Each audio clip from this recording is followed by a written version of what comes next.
Squad is coming out this Friday, but believe it or not, today I actually dropped another type of Suicide Squad, the Squad Porn Parody thing. And I just watched it, so let's review it. So here it is. The thing is, if you didn't know how this rating actually kind of goes, it goes from 3 ratings, right? Limp, which means it doesn't do shit for me.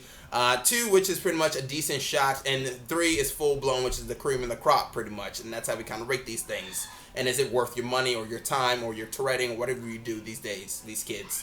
So the basic plot of Suicide Squad Porn Parody is pretty much a typical Suicide Squad thing. To kind of find this guy, they have to find information. They have to get somebody out of Arkham, which is pretty much Joker. But yeah, that's pretty much the basic thing. Now we start this thing off with Harley Quinn and Katana. Harley Quinn's kind of annoying Katana's very stoic. Props to Asa Akira because she actually stayed in character for the most part, and I actually thought it was pretty good.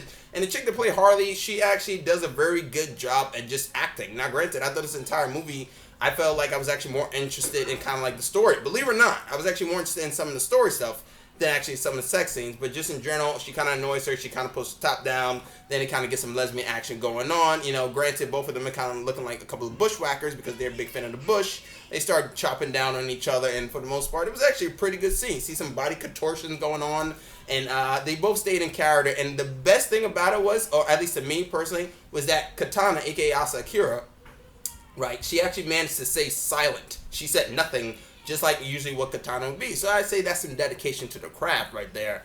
That was actually quite good. But overall, that was a pretty good scene. If I had to rate it, I'd give it probably a solid like B+, just in general. But then we get to the next scene. Marilla Wallace kind of like introducing the team. She kind of shows that she's not playing around. She kills Rick Flag, or so we think, with the thing inside of his head. And then she kind of gives them their first mission to go into Arkham or whatever it may be. We meet Enchantress. Boom, then we get our next sex scene, which is pretty much Enchantress versus or fucking Captain Boomerang. Now, this scene is a little bit of a downgrade compared to the first one, because to me, this scene was just bland. Honestly, I gotta be honest, I almost fell asleep on it. Now, granted, it's kind of hard to watch these things straight, fully, without kind of like forwarding, but to me, this shit was just kind of bland. It didn't seem like it was anything creative going on here, and it almost seemed like the actors inside of it was just kind of like tired. But overall, it didn't really come across as anything cool. There was some creative stuff going in here for character-wise. You know, Boomerang was like slapping her ass with a boomerang, and that was kind of it. It was a decent money shot for the most part, but, you know, it is what it is. Maybe it's the fact that this chick's tits looked at faker than, you know, Marina Royce's abduction, but it just didn't really do it for me, honestly, just in general, but it is what it is. Now, the next scene is pretty much, you know, Killer Frost apparently is working with Amanda Waller. Waller had like a double-sided mission for them, whatever it may be. Killer Frost just seemed like she was kind of like off for the most part. Her outfit was great, and she probably had a killer camel toe, but she just didn't really do it for me until the sex scene, which is pretty much she releases Ivy. Then they kind of see Riddler. He's giving them jokes while he's getting, you know, blown. That's kind of interesting, and maybe that kind of makes the scene a little bit more better, but it was actually quite good. She has a nice body and not really a good performance, but overall they actually did pretty good. And Riddler, you know, actually had question marks on his, you know, pants or whatever it may be. They actually have decent world building here, because believe it or not, this is the DCPU, believe it or not. This is the DC cinematic, you know, porn universe for Axel Braun, because it's connected with the Batman v Superman one, so, you know, it is what it is. But it was actually a pretty good scene. Her, you know, her knockers looked quite good. Whether they be fake or not, they don't look as stiff as Enchantress from the previous scene. But yes, it was a pretty good scene.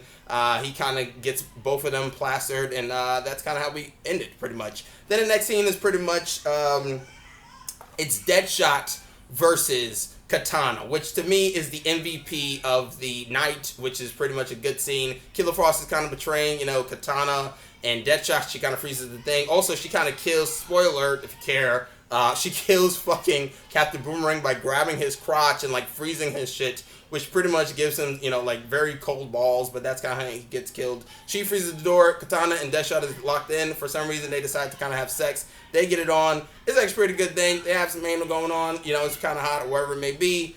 And then, you know, the money shot kind of happens, and he kind of plastered her over her, you know, mask. I don't know why. Maybe it's because the mask was on there, but it was actually kind of a hot scene when that kind of happened. But just in general, I thought that was quite good. She wasn't completely in character for this one, but I guess it was kind of hard to do that if you're kind of getting, you know, pounded up the bumhole. But the next scene pretty much is the next scene is pretty much the Joker is escaping, right? And Joker is pretty much escaping from with Harley, whatever, and they kind of explore the Joker and Harley relationship. They get backstory, so I thought the chick actually did a good job of playing Harleen for the most part, but I thought that was quite good. Anyways, they're escaping, whatever it may be. Batman kind of makes a cameo, believe it or not, or a very strange cameo. But then he actually kind of stops them, and he has to put a tracking device somewhere. But what happens? They kind of get a three-way on, and I'll never look at Batman and Joker the same, because now they'll really be linked together, especially after this night, because they both kind of, fuck Harley. She's getting down. This is actually a pretty solid scene for the most part, and this kind of how we end the shit. And then, she gets plastered by the bat and the Jokester, and Joker's kind of like laughing when he's like exploding. That's kind of how Joker's doing it. But either way, that's kind of how the scene ends, and then Alfred is on the bat, the phone, whatever, Bruce, and he says, Master Wayne, where did you get the tracker? And, Batman says, you don't want to ask. Don't ask, pretty much. Which I'm assuming is probably in her, vagina.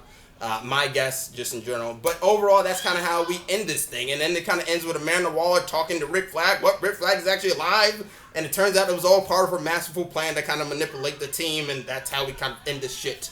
Overall, this was actually a pretty good porn parody. I thought the acting was actually quite on point. The MVPs when it comes to acting might be Naomi Banks and probably the chick that played Harley. But when it comes to like the performing just in general, I probably have to give the MVPs also to probably Harley and probably Asa Akira, because they have the best scenes just in general. But there it is. That's my thought on this thing. Now, if you want a rating, I would have to give it right now. I'll give it a full blown. I thought it was actually pretty good, other than kind of like the Boomerang shit, but that's just my thoughts. You can buy it, you cannot buy it. It's your opinion and it's your hands. Keep them up. But that's my thought. Comment, subscribe, and like. I'm Chris Smith. Help me by subscribing. Signing out.